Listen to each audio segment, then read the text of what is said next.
Sebelum melanjutkan pembahasan kali ini, silakan klik tombol subscribe agar Anda tidak ketinggalan video terbaru dari channel ini. Assalamualaikum warahmatullahi ta'ala wabarakatuh. Salam sejahtera bagi saudaraku semuanya. Salam dari saya, Kisah Perang Alam. Di kesempatan kali ini kita akan membahas mengenai sebuah kisah yang begitu mengerikan berkenaan dengan sukmo yang ditahan di alam gaib. Kita harus pahami terlebih dahulu bahwasanya di dunia ini terdapat begitu banyak macam dimensi spiritual. Dimensi yang nyata yaitu seperti dimensi yang kita alami saat ini, dimensi alam manusia. Kemudian terdapat dimensi alam gaib yang mana dihuni oleh para jin, dedemit, lelembut, serta bangsa lainnya. Dan juga terdapat dimensi penduduk langit yang mana hanya dihuni oleh para walinya Allah, orang-orang khusus yang tingkat kedekatannya dengan Allah Subhanahu wa Ta'ala begitu tinggi. Seseorang yang sudah berada di dimensi selain manusia, apakah sukmanya ini hanya tertahan 5%, 10%? Dapat dipastikan orangnya ini tidak bisa mengalami kesadaran secara maksimal meskipun hanya 5%. Seseorang yang sukmanya sudah tertawan di alam gaib, maka akal sehatnya, akal nalarnya sudah tidak bisa berkomunikasi dengan orang yang berada di sekitarnya. Hal ini begitu sangat menakutkan.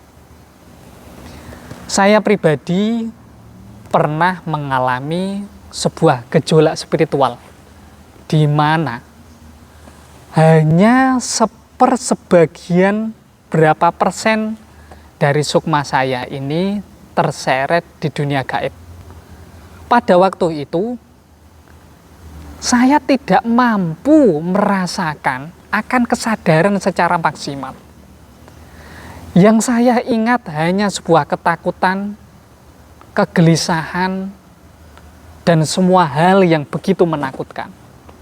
Alhamdulillah, dengan izin dari para guru sejati, bisa terselamatkan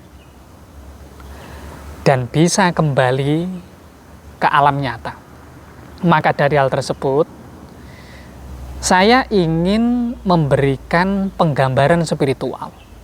Jika di luaran sana ada oknum yang mengatakan diri Anda saat ini sukmanya sedang ditawan di alam gaib, apakah dengan alasan baru 5%, 10%, dan ternyata diri Anda masih bisa berkonsultasi, masih bisa bertanya, hal tersebut merupakan kebohongan yang sangat nyata.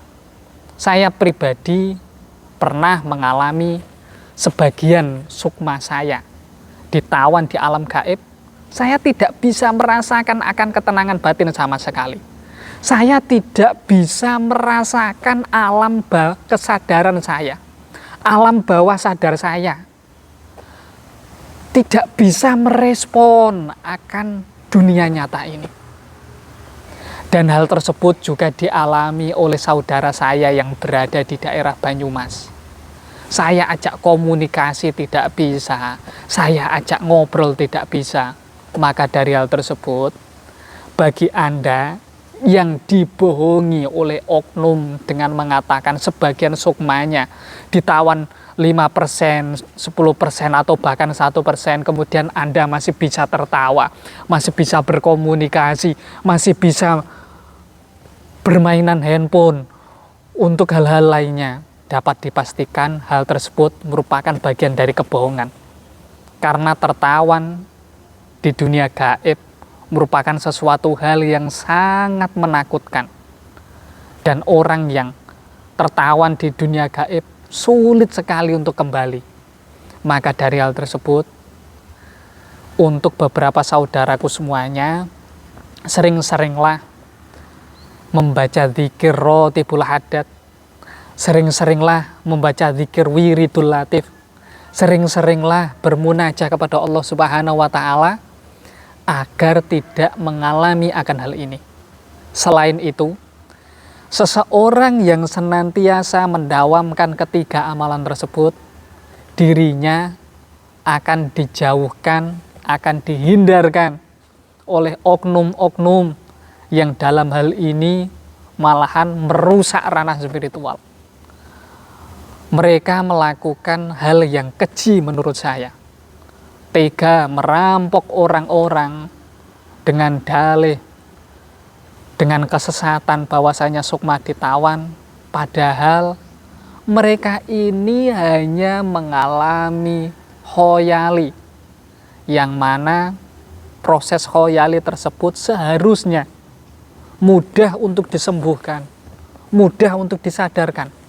Namun karena ulah oknum-oknum seperti itu menjadikan orang depresi, orang gelisah, hingga akhirnya saraf-sarafnya ini bermasalah. Dalam kisah selanjutnya, saya akan membagikan mengenai betapa mengerikannya tertawan di alam gaib, khususnya Sukma Anda ditawan dan diri Anda tidak memiliki kesempatan untuk kembali. Demikian penjelasan spiritual kali ini yang dapat saya sampaikan. Jika ada beberapa pertanyaan, beberapa hal yang ingin ditanyakan, saya persilakan bisa konsultasikan sama saya. Untuk nomor saya akan saya sertakan di bagian deskripsi. Kurang lebihnya saya mohon maaf.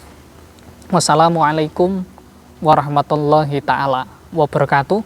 Salam sejahtera bagi saudaraku semuanya. Salam dari saya, Ki Sabrang Alam.